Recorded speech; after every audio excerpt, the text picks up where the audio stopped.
அம்மன் அருள் TV நேயர்களுக்கு அன்பான வணக்கங்கள். உங்கள் பாரம்பரிய அருள்வாக்கு ஜோதிடர் பாலசுப்ரமணியன். அடியனின் அன்பு வணக்கங்கள். என்றும் குருவழியில் குருவை நேசிப்போம், குருவை போற்றுவோம். நம்ம தொடர்ச்சியா பார்க்கக்கூடிய ஒரு விஷயம் பாத்தீங்க அப்படின்னா மாத பலன். இந்த மாத பலன்ல இப்போ நம்ம பார்க்கக்கூடிய ஒரு விஷயம் பாத்தீங்க அப்படின்னா 12வது மாத பலன், டிசம்பர் மாத பலன். இந்த டிசம்பர் மாதத்துல இந்த கிரகங்களுடைய அமைப்பு எப்படி இருக்கு, இதனால எந்தெந்த கிரகங்கள் எங்கெங்க இருக்கு, 12 ராசிக்கும் என்ன பலன் அப்படிங்கிறத கொஞ்சம் நம்ம விரிவா பார்க்க போறோம். அதுக்கு முன்னாடி பாத்தீங்க அப்படின்னா இந்த கிரகங்களுடைய அமைப்பு அப்படிங்கிறது சூரியன் சந்திரன் ரெண்டுமே பாத்தீங்க அப்படின்னா இந்த மாதம் பிறக்கும் பொழுது விருச்சகத்துல இருக்கு. சுக்கிரன் பாத்தீங்க அப்படின்னா உங்களுடைய 2ஆம் இடமான, அதாவது பாத்தீங்க அப்படின்னா காலபுருஷ தத்துவப்படி 10வது இடமான 9வது இடமான தனுசுல இருக்காரு. சனி பகவான் பாத்தீங்க அப்படின்னா கும்பராசியில இருக்காரு. ராகு பகவான் மீனத்துல இருக்காரு. குரு பகவான் வக்ரம் பெற்று ரிஷப ராசியில இருக்காரு. செவ்வாய் பகவான் நீசம் பெற்று கடகத்துல இருக்காரு. கேது பகவான் கன்னிராசியில இருக்காரு. இந்த ஒவ்வொரு கிரகமும் ஒவ்வொரு வகையான தனித்தன்மையை கொண்டது. இந்த மாத பலன்ல தொடர்ச்சியா நம்ம மாத பலன் பார்த்துக்கிட்டு வந்துகிட்டு இருக்கீங்க. இதனால பாத்தீங்க அப்படின்னா இந்த மாத பலனாகப்பட்டது என்ன பலன் அப்படிங்கிறத நம்ம தொடர்ச்சியா கொடுத்துக்கிட்டு இருக்கோம். இந்த கிரகங்களுடைய அமைப்புல பாத்தீங்க அப்படின்னா தமிழ் மாதம் அப்படிங்கிறது பாத்தீங்க அப்படின்னா பாதி, ஆங்கில மாதம் பாதி. அதாவது 1/12/2024 இது பாத்தீங்க அப்படின்னா தமிழ் மாதத்துக்கு கார்த்திகை மாதம் 16ஆம் தேதி ஞாயிற்றுக்கிழமை. இந்த ஒவ்வொரு கிரகத்துக்குமே இந்த பாதி பாதி பலன், அதாவது பாத்தீங்க அப்படின்னா மாதத்துல தமிழ் மாசம் 15 நாள், ஆங்கில மாதம் 15 நாள். அப்ப கிட்டத்தட்ட பாத்தீங்க அப்படின்னா நம்ம தமிழ் மாத பலனும் போடும்போது பாத்தீங்க அப்படின்னா இதுவே ஈக்குவலா வந்துருது.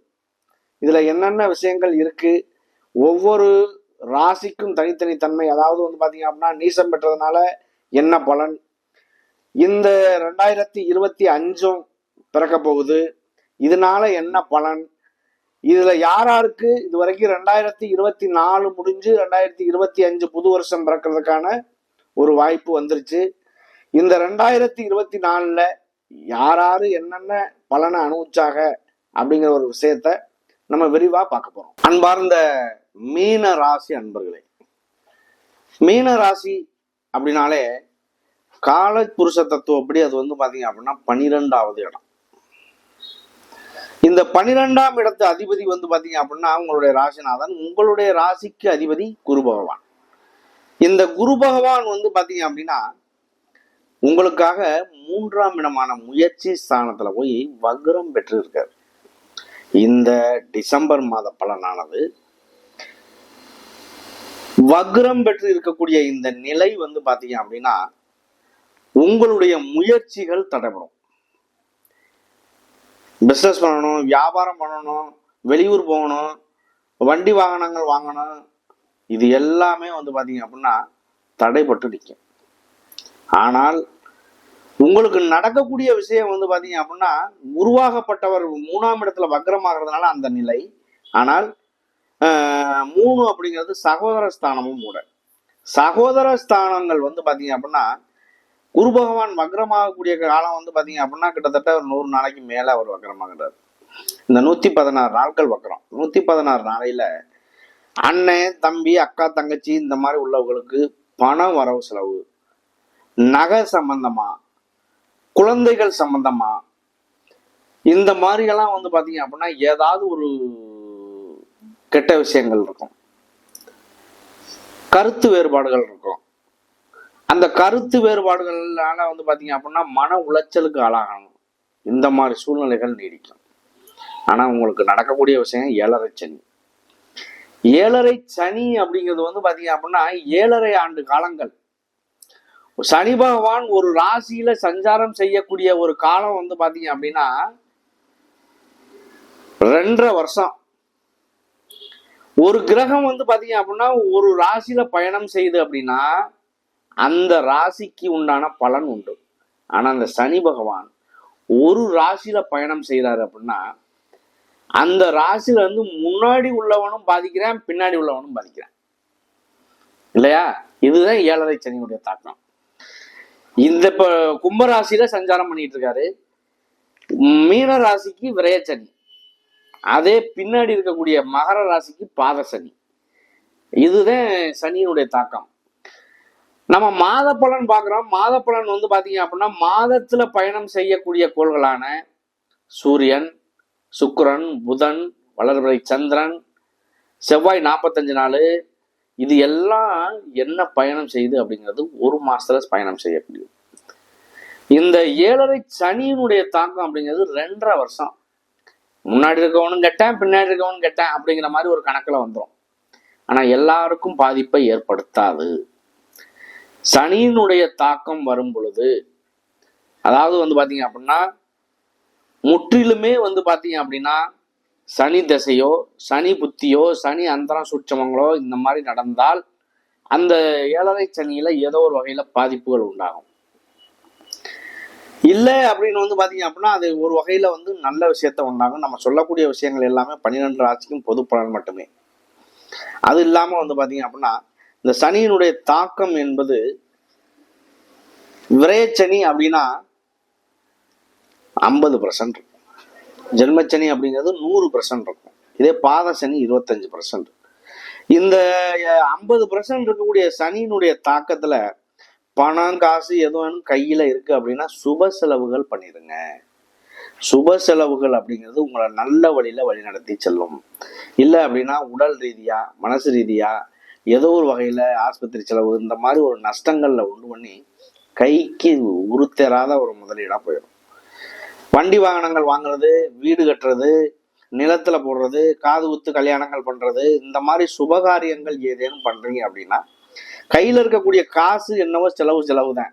ஆனா அதை சுபமா மாத்திக்கிறது அசுபமா மாத்திக்கிறது நம்ம கையில உண்டு. ஒருவருடைய தனி மனிதனுடைய ஜாதகத்துல வந்து பாத்தீங்க அப்படின்னா கிட்டத்தட்ட என்ன தாக்கங்கள் இருந்தாலும் தாக்கங்கள் இல்லாட்டியும் 100க்கு 80% வந்து பாத்தீங்க அப்படின்னா உங்களுடைய கர்ம வினையை பொறுத்தே நடக்கும். நல்லது கெட்டது இன்பங்கள் துன்பங்கள் எல்லாம் அனைத்துமே வந்து பாத்தீங்க அப்படின்னா உங்களுடைய கர்ம வினை பொறுத்து தான் நடக்கும். 20% வந்து பாத்தீங்க அப்படின்னா நீங்க செய்யக்கூடிய ஒரு செயல், நல்லது கெட்டது இன்பங்கள் துன்பங்கள் எல்லாம் நீங்க என்ன பயன், நீங்க என்ன விதை விதைக்கிறீங்களோ அந்த விதை அப்படியே கருதா விளைஞ்சு நிற்கும். அப்போ இதை பொறுத்தளவுக்கு ஒன்றும் கிரகங்களையோ இல்லை மற்ற விஷயங்களையோ குறை சொல்ற விஷயத்துல எதுவுமே இல்லை. ஒரு லக்னமோ லக்னாதிபதியோ நல்லா இருக்கு அப்படின்னா ராசி ராசிநாதன், லக்னம் லக்னாதிபதி நல்லா இருக்கு, பிரப்பு ஜாதகத்துல ஜனன ஜாதகத்துல நல்லா இருக்கு அப்படின்னா அதை வந்து சுப கிரகங்களான சுக்கிரன், சூரியன், சுக்கிரன், குரு, அது இல்லாம வந்து வளர்பிறை சந்திரன், புதன், இந்த மாதிரி சுப கிரகங்களுடைய பார்வையோ சுப கிரகங்களுடைய செயற்கையோ இந்த மாதிரியெல்லாம் ஏதேனும் அமையுது, அந்த தசாபுத்தி காலங்கள் வருது அப்படின்னா ரொம்ப சிறப்பு. உங்களுக்கு இன்னைக்கு உள்ள நிலைமையை சுட்டி காட்டக்கூடிய ஒரு விஷயம் அப்படின்னா குறிப்பிட்ட காலங்களில் நல்லது நல்லது இல்லை அப்படின்னு நம்ம முடிவு பண்ணக்கூடிய ஒரு விஷயம் அப்படின்னா தசாபுத்தி. அப்ப தசாபுத்தி வந்து பாத்தீங்க அப்படின்னா உங்களுக்கு நல்லது நடக்குது அப்படின்னா அந்த கிரகங்களுடைய அமைப்பு அப்படி இருக்கு அப்படின்னா நல்லதே நடக்கும், எந்த வகையிலும் குறை இருக்காது. அவருடைய ஆரம்ப காலம் விதி ஜாதகத்திலே உங்களுடைய அமைப்பு வந்து பாத்தீங்க அப்படின்னா நீங்க நல்லா இருப்பீங்க நல்லா இருக்க மாட்டீங்க, பூரண ஜாதகம் நல்ல ஜாதகம் இல்லை, இது நல்லதை செய்யும், உங்களுடைய வாழ்க்கையில வெற்றியை உண்டு பண்ணும் தோல்வியை உண்டு பண்ணும், இது எல்லாமே தான் விதி ஜாதகத்திலேயே நம்ம கணிக்கிறோம்ல. அப்ப அந்த கணிக்கக்கூடிய விஷயங்களையும் தாண்டி கர்ம வினைன்னு ஒண்ணு இருக்கா இல்லையா, அதை தாண்டித்தான் விதி ஜாதகமே அமையும். ஒரு கோடீஸ்வரனுக்கு வந்து பிள்ளை பிறக்குது அப்படின்னா அந்த கோடியை காப்பாத்துறதுக்கு உண்டான பிள்ளை பிறந்துச்சு அப்படின்னா தான் அவன் பணக்காரன். இல்லை அப்படின்னா அதை அழிக்கிறதுக்கு பிள்ளை பிறந்துச்சு அப்படின்னா என்ன ஆகும், ஏதோ ஒரு வகையில அவன் சம்பாரிச்சு வச்ச சொத்தை அழிச்சிட்டு போயிடுவான். ஒரு லக்னம் நல்லா இருக்கு, ராசி நல்லா இருக்கு, ராசிநாதன் நல்லா இருக்கு, இவனுக்கு சகல விதமான கிரகங்களுடைய அமைப்பு இருக்கு அப்படின்னா இவனுடைய உழைப்புனால அவன் உயர்வான். அப்ப உயர்வு அப்படிங்கிறது வந்து பாத்தீங்க அப்படின்னா மேல வந்து என்ன கெட்ட கிரகங்கள் அவனை பார்த்தாலுமே அடிச்சு மேல போய்கிட்டே இருப்பேன்.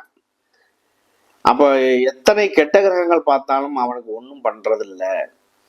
ஆனால் சரியில்லாத ஒருத்தருக்கு லக்னம் லக்னாதிபதி கெட்டு போச்சு, ராசி ராசிநாதன் கெட்டு போச்சு, லக்னத்தையோ ராசியவோ சுப கிரகங்கள் பார்க்காம அசுப கிரகங்கள் பார்க்கறது, அசுப கிரகத்தினுடைய செயற்கை, தசாபுத்தி சரியா இல்லை, கோச்சாரங்கள் சரியா இல்லை, அது எதுவுமே சரியான ஒரு ஒத்துழைப்பு இல்லை அப்படின்னா அவனுடைய நிலைமை என்னாகும்? அவனுடைய வாழ்க்கையில சம்பாதிப்பேன், சம்பாரிச்சு பணம் இருக்காது, தொழில் பண்ணுவேன், நஷ்டத்துல பண்ணுவேன், வாழ்க்கையே பாத்தீங்க அப்படின்னா போர்க்களமா ஓடிக்கிட்டே இருக்கும். அவனுடைய ஆரம்ப காலம் முதல் கடைசி காலம் வரைக்குமே சம்பாரிச்சு வாழ்க்கையை வீணடிச்சுட்டு கடைசியில அவனுடைய முடிவு அப்படிங்கிறது ஜீரோவா முடியும். அப்படிப்பட்ட நபர்களும் உண்டு. வாழ்க்கையில 60% பேர் நல்ல விஷயங்களையே சந்திச்சிங்க அப்படின்னாலும் 40% பேர்னாலும் பாதிக்கப்பட்டுதான் தீர்றாங்க. இந்த 2024 பாத்தீங்க அப்படின்னா எந்த கிரகங்களுமே பெரிய கிரகங்கள் பாத்தீங்க அப்படின்னா குரு, சனி, ராகு, கேது எதுவுமே பயிற்சி இல்லை. இந்த 2025 எல்லா கிரகமும் பயிற்சி ஆகுது. அப்ப இந்த 2024 அனுபவிச்ச விஷயங்கள் எல்லாமே ஒரு சில ராசிக்காரர்கள் பாத்தீங்க அப்படின்னா அப்படியே துண்டை உதறி தோல்ல போட்டு போன மாதிரி ஒரு பிரச்சனைகளை சால்வ் பண்ணிட்டு போறாங்க. அப்படி ஒரு அபரிவிதமான வளர்ச்சிக்கு வரப்போறாங்க. நல்ல நேரங்கள் வரப்போகுது. அப்ப நல்ல நேரங்கள் வரையில அவங்களுக்கு ஏதோ ஒரு வகையில நல்ல விஷயங்கள் நடந்தே தீரும். அப்படிப்பட்ட ராசிகளும் உண்டு. இந்த 2025 புது வருஷத்துக்கு உண்டான பலன் நம்ம தனியா போடுவோம். இருந்தாலும் இந்த 12வது மாசம், அதாவது டிசம்பர் மாத பலன்ல இதை சொல்ல வேண்டிய சூழ்நிலைக்கு சொல்றோம். இதுல இந்த ராகு பகவான் உங்களுடைய ராசியில இருக்காரு. உங்களுடைய ராசியில இருக்கக்கூடிய இந்த கிரகம் பாத்தீங்க அப்படின்னா பிரம்மாண்டம் படுத்தக்கூடிய கிரகமா இருந்தாலும் வருமானங்கள் வந்தாலும் அதை ஏதோ ஒரு வகையில அள்ளி நிறைய அவருடைய வேலை என்னன்னா பிரம்மாண்டப்படுத்தி கொடுப்பார். அதை அப்படியே கபார்னு கவுத்து விட்டுருவார். அது ராகுடைய வேலை. அப்ப வரக்கூடிய வருமானங்கள் எதா இருந்தாலும் இந்த மீனராசிக்கு சொல்லக்கூடிய விஷயம் என்னன்னா அதை ரொம்ப கெட்டிப்படுத்தி நிதானத்துடன் கையாளுவது ரொம்ப ரொம்ப நல்லது. உங்களுக்கு ஒரு நல்ல மாற்றத்தை தரும். இதுல 3 நட்சத்திரங்கள் உண்டு. பூரட்டாதி நட்சத்திரம், உத்திரட்டாதி, ரேவதி. இந்த பூரட்டாதி நட்சத்திரங்கள் குருவுடைய நட்சத்திரம். இது உங்களுடைய சுய நட்சத்திரம். பூரட்டாதி நட்சத்திரம் அப்படிங்கிறது பாத்தீங்க அப்படின்னா ஒரு பாதம் மட்டும் அதுல வரும். அதுல பூரட்டாதி நட்சத்திரத்துடைய அதிபதி 3ஆம் இடத்துல போய் வக்ரமாயிருக்காரு. அந்த வக்ரமாக இருக்கக்கூடிய காலம் ஒரு சில பாதிப்புகளை உண்டு பண்ணாலும் அவர் பார்க்கக்கூடிய பார்வையினால உங்களுடைய 7ஆம் இடத்தை பார்க்கறாரு, உங்களுடைய 9ஆம் இடத்தை பார்க்கறாரு, 11ஆம் இடத்தை பார்க்கறாரு. 7 அப்படிங்கிறது கணவன் ஸ்தானம், மனைவி ஸ்தானம், இந்த மாதிரி அமையும். 2வது பாத்தீங்க அப்படின்னா 9 அப்படிங்கிறது 7 அப்படிங்கிறது பார்க்கறதுனால திருமணம் சார்ந்த விஷயங்கள், மறுமணம் சார்ந்த விஷயங்கள், நண்பர்கள், கூட்டாளிகள், தொழிலில் கூட்டு தொழில் பண்றது, இந்த மாதிரி விஷயங்கள் நல்லது நடக்கும். 9 அப்படிங்கிறது பாத்தீங்க அப்படின்னா பாக்கியஸ்தானம், அப்பாவின் வழியில் வரக்கூடிய சொத்துக்கள் சம்பந்தமான விஷயங்கள், பண வரவு செலவுகள், அவங்களுக்குள்ள இருக்கக்கூடிய பாக பிரிவினைகள், இதெல்லாம் கூட மாறுறதுக்கான வாய்ப்பு உண்டு. உங்களுடைய 11ஆம் இடத்தையும் பார்க்கறதுனால 11ஆம் இடம் அப்படிங்கிறது பாத்தீங்க அப்படின்னா இளைய தாரம், மூத்த சகோதரம், பெரும் பணம், இந்த மாதிரி இடங்கள்லாம் அதுல வரக்கூடிய ஒரு நன்மைகளும் உண்டு. ஒருவருக்கு பாத்தீங்க அப்படின்னா ஏதோ ஒரு வகையில நல்ல விஷயம் நடக்கும். ஒண்ணு நடந்தா ஒண்ணு இருக்காது. அந்த மாதிரி ஒரு விஷயங்களும் உண்டு. எல்லா சகல விதமான செல்வங்களும் பெறுறதுக்கான வாய்ப்பும் ஒரு சிலருக்கு உண்டு. அப்ப அவரவருடைய கர்ம வினையை பொறுத்தே நல்லது கெட்டதுகள் அமையுது. இதுல பாத்தீங்க அப்படின்னா அடுத்து உத்திரட்டாதி நட்சத்திரம். உத்திரட்டாதி அப்படிங்கிறது சனி பகவானுடைய நட்சத்திரம். சனி பகவான் உங்களுக்காக 12ல இருக்கிறதுனால விரயச்சனி உங்களுக்கு ஓடிக்கிட்டு இருக்கு. இந்த சனி பகவான் வரக்கூடிய 3வது மாசம் பெயர்ச்சி ஆகுறாரு. 3வது மாசத்துக்கு மேல உங்களுக்கு பாத்தீங்க அப்படின்னா ஜென்மச்சனி வருது. ஜென்மச்சனி அப்படிங்கிறது சனியினுடைய தாக்கம் பாத்தீங்க அப்படின்னா 100% இருக்கும். இந்த 100%ல உங்களுக்கு 30 வயசுக்கு உள்ள ஒரு வாட்டி வரும், 60 வயசுக்கு உள்ள ஒரு 2வது வாட்டி வரும், 90 வயசுக்குள்ள 3வது வாட்டி வரும். இதுல பாத்தீங்க அப்படின்னா 7.5 சனி அப்படிங்கிறது 7.5 ஆண்டு காலம். இதுல அர்த்தாஷ்டம சனி, அஷ்டம சனி, கண்ட சனி, இது ஒரு 7.5 வருஷம். 30 வயசுக்குள்ள கிட்டத்தட்ட 15 வருஷம் சனியினுடைய தாக்கத்திலேயே ஓடிடும். சனியினுடைய தாக்கத்துல ஒண்ணா நல்லதே நடக்காதா அப்படிங்கிறதெல்லாம் இல்லை. முதல்ல சொன்ன மாதிரி அந்த சனி தசை, சனி புத்தி, அந்த மாதிரி விஷயங்கள் இருந்தா ஒரு சில விஷயங்கள் நடக்கும். அது இல்லாம அதை சுப கிரகங்கள் பார்க்கும்போது பிரச்சனைகள் சால்வ் ஆகும். அப்படிதான் ஓடுமே தவிர பாதிப்புனா பாதிப்பே இருக்காது. லாபம் அப்படின்னா லாபமே கிடைச்சிட்டு இருக்காது. லாப நஷ்டங்கள் கலந்துதான் வரும். எல்லாத்தையும் வாழ்க்கையில சகல விதத்தையும் சந்திக்க வேண்டிய சூழ்நிலைகள்ல வரணும். அடுத்து பாத்தீங்கன்னா ரேவதி நட்சத்திரம், புதனுடைய நட்சத்திரம். புதன் பகவான் பாத்தீங்க அப்படின்னா உங்களுக்கு 4க்கும் 7க்கும் உள்ள அதிபதி. 7ஆம் வீட்டு அதிபதி வந்து பாத்தீங்க அப்படின்னா இன்னைக்கு 9ல் இருக்காது. 7 அப்படிங்கிறது களத்திர ஸ்தானம் அதிபதி, பாக்கியஸ்தானத்துல இருக்கனால காதல் திருமணங்கள் பண்ணக்கூடிய நபர்களா இருந்தா கண்டிப்பாக காதல் திருமணங்கள் நிறைவேறும். உங்களுடைய 4க்கும் 7க்கும் உள்ள அதிபதிங்கிறதுனால 7ஆம் வீட்டு அதிபதி 9ல் இருக்குது, பாக்கியஸ்தானத்தில் இருக்குது. சொந்தத்தில் கல்யாணம் நடக்கிறதுக்கான வாய்ப்புகள் கூட உண்டாகும் நிறைய பேருக்கு. அந்த மாதிரி வாய்ப்புகள் இருந்துச்சு அப்படின்னா பயன்படுத்திடுங்க. வாய்ப்புக்கு நன்றி. வணக்கம்.